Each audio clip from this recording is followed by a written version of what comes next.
السلام علیکم حضرات، سبسکرائب کیجئے مفتی غلام رسول چینل کو اور اس بیل آئیکن کو دبائیے تاکہ آپ کو ہمارے ویڈیوز کی نوٹیفیکیشن ملتی رہے۔ ہمارے نظام میں ہے قاضی کی جو ذمہ داریاں ہیں اور نظام قضا آپ دیکھیں تو رسول اللہ صلی اللہ علیہ وسلم کے زمانے سے عہد صدیقی، عہد فاروقی، عہد عثمانی اور اس کے بعد شدہ اس ملک میں بھی عرصے تک نظام قضا چلتا رہا۔ درمیان میں 100-200 سال جو اس میں کسی وجہ سے ظلم یا غلامی کے دور میں اس کا نظام درہم برہم ہوا۔ 1921 میں امارت شریعہ پھلواری شریف پٹنہ میں حضرت مولانا ابو المحاسن محمد سجاد رحمۃ اللہ علیہ نے جو امارت شریعہ قائم کیا، اور یہ اتنے بڑے عالم تھے جو جمعیت علماء ہند کے بھی بانیوں میں ہیں، اور آپ نے امارت شریعہ بہار میں قائم کیا اور نظام قضا کی بنیاد ڈالی۔ الحمدللہ ہم اس کے فیض سے آج بہرور ہو رہے ہیں، اور پورے ملک میں جو نظام 100 سال پہلے حضرت نے قائم کیا تھا اور ان کی دور رس نگاہوں نے دیکھا تھا، آج اس نظام قضا کو پورے ملک کے لوگ قبول کرنے پر آمادہ ہیں اور اس بات پر معترف ہے کہ ہمارے تنازعات کا حل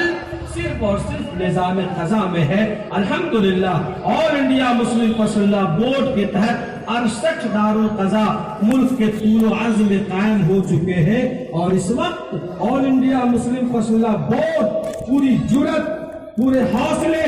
جوانمردی اور چیلنجز کا مقابلہ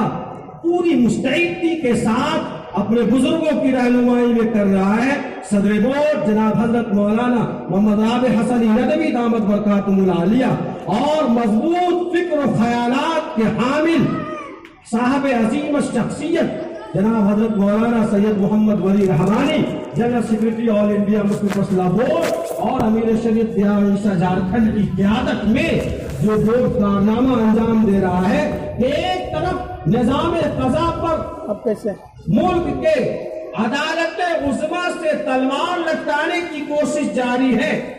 دوسری طرف ملک کے اعلیٰ مجلس مقننہ سے اس کے خلاف کوئی مضبوط قانون بنا کر اس کے راستے کو مکفل اور مضبوط کرنے کی پلاننگ ہے، تو تیسری طرف ہمارے بزرگوں کا حوصلہ یہ ہے کہ ایسے ناگزیر حالات میں بھی پونے میں آ کر مسلمانوں کے تنازعات کو حل کرنے کے لیے نظام قضا کی بنیاد ڈال رہے ہیں، اور اس بات کا یہ اعلان کر رہے ہیں کہ طوفان کر رہا تھا میرے عزم کا طواف، دنیا سمجھ رہی تھی کشتی بھور میں، اے موج بلا ان کو بھی ذرا دو چار تھپیڑے دھیرے سے،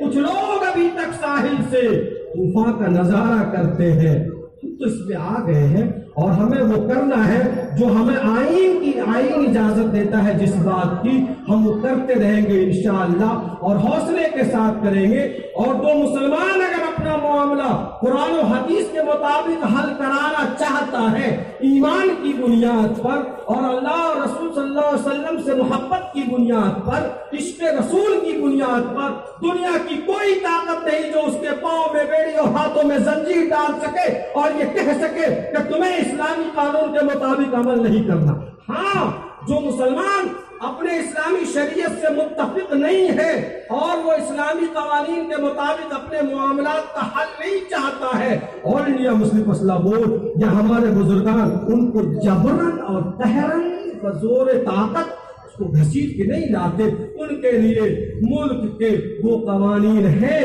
جس پر وہ چلنا چاہے اس کو مکمل اختیار۔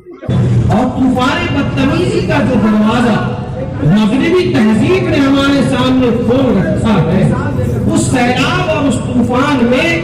ہمارے گھر اور ہمارے در و دیوار اور ہمارے مکانات بھی محفوظ نہیں ہیں، کہیں نہ کہیں ہمارا معاشرہ اس سے متاثر ہو رہا ہے، اور دنیا نے جو سرد جنگ کا چیلنج ہمارے سامنے کھڑا کیا ہے اور سرد لڑائی جو لڑی جا رہی ہے، اس لڑائی میں ہم بہت شکست خوردہ ہو رہے ہیں اور ہم بہت پیچھے ہوئے ہیں۔ یہ بات اپنی جگہ درست ہے کہ مسلم فیصلہ بورڈ یہ اللہ کا مسلم فیصلہ یہ اللہ کا بنایا ہوا قانون، اللہ اس کی حفاظت کر رہا ہے، اور ارکان کوڈ اور آپ سب اس کی حفاظت اور قانونی جو بھی تدابیر ہو سکتی ہے وہ ہو رہی ہے، لیکن مسئلہ مسئلہ کہ اگر ہم حفاظت نہ کریں، اگر ہم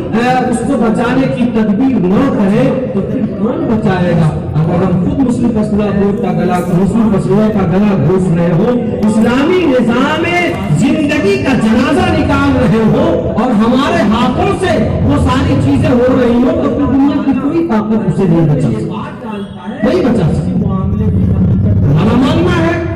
کہ اللہ کے رسول صلی اللہ علیہ وسلم نے فرمایا ان اعظم النکاح ما قتل عیسرہ مرۃ، سب سے بابرکت شادی وہ ہے جس میں سب سے چھوٹا بجٹ ہو۔ ہمارا ماننا ہے کہ رسول اللہ صلی اللہ علیہ وسلم نے ارشاد فرمایا اعلنوا بالنکاح وجعلوه فی المساجد، مسجدوں میں نکاح کو انجام دو۔ ہمارا ماننا ہے کہ رسول اللہ صلی اللہ علیہ وسلم کا ارشاد ہے نکاح من سنتی، نکاح میری سنت ہے، عبادت اور سنت سمجھ کر انجام دو۔ ہم یہ جانتے ہیں کہ نکاح بعض حالت میں فرض بھی ہوتا ہے، واجب بھی ہوتا ہے، سنت بھی، اور یہ ساری چیزیں عبادت کی قسمیں ہیں، لیکن اس کے باوجود ہمارا عمل ایسا کیوں نہیں ہے؟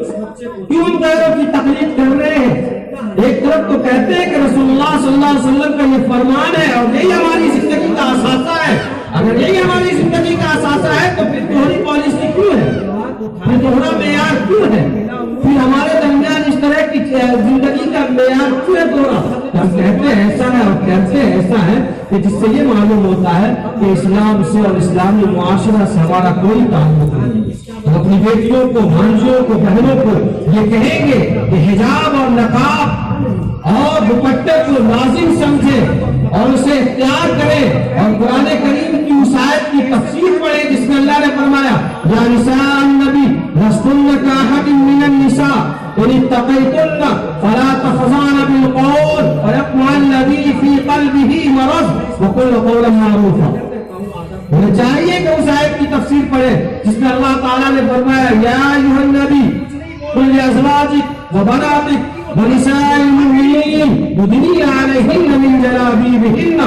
حجاب کو، نقاب کو، پردے کو، دوپٹے کو، گھونگھٹ کو لازم پکڑے، بے حجابانہ زندگی سے پرہیز کرے اور یہ سمجھے کہ ہماری زندگی کے لیے آئیڈیل کوئی ناچنے والی، گانے والی، فاحشہ، فاجرہ، اداکارہ، عیارہ اور مکارہ خاتون نہیں، ہماری زندگی کے لیے آئیڈیل سیدہ عائشہ صدیقہ ہے، سیدہ خدیجہ کبریٰ ہے، اور صحابیات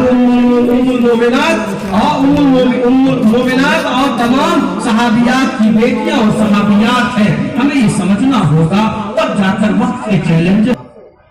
قاضی کے بارے میں بھی آقا مدنی کریم صلی اللہ علیہ وسلم نے حضرت معاذ بن جبل رضی اللہ تعالیٰ عنہ کو جو بھیجا تھا تو اس میں یہی نصیحت فرمائی تھی کہ قرآن، حدیث اور ان سب کے مطابق آپ فیصلہ کریں، اگر آپ نہ پائیں ان میں کوئی واضح حکم تو کیا کریں؟ انہوں نے فرمایا رسول اللہ میں قرآن و حدیث کے مطابق اجتہاد کروں گا۔ آقا صلی اللہ علیہ وسلم نے ان کی پیٹھ تھپتھپائی اور فرمایا کہ الحمدللہ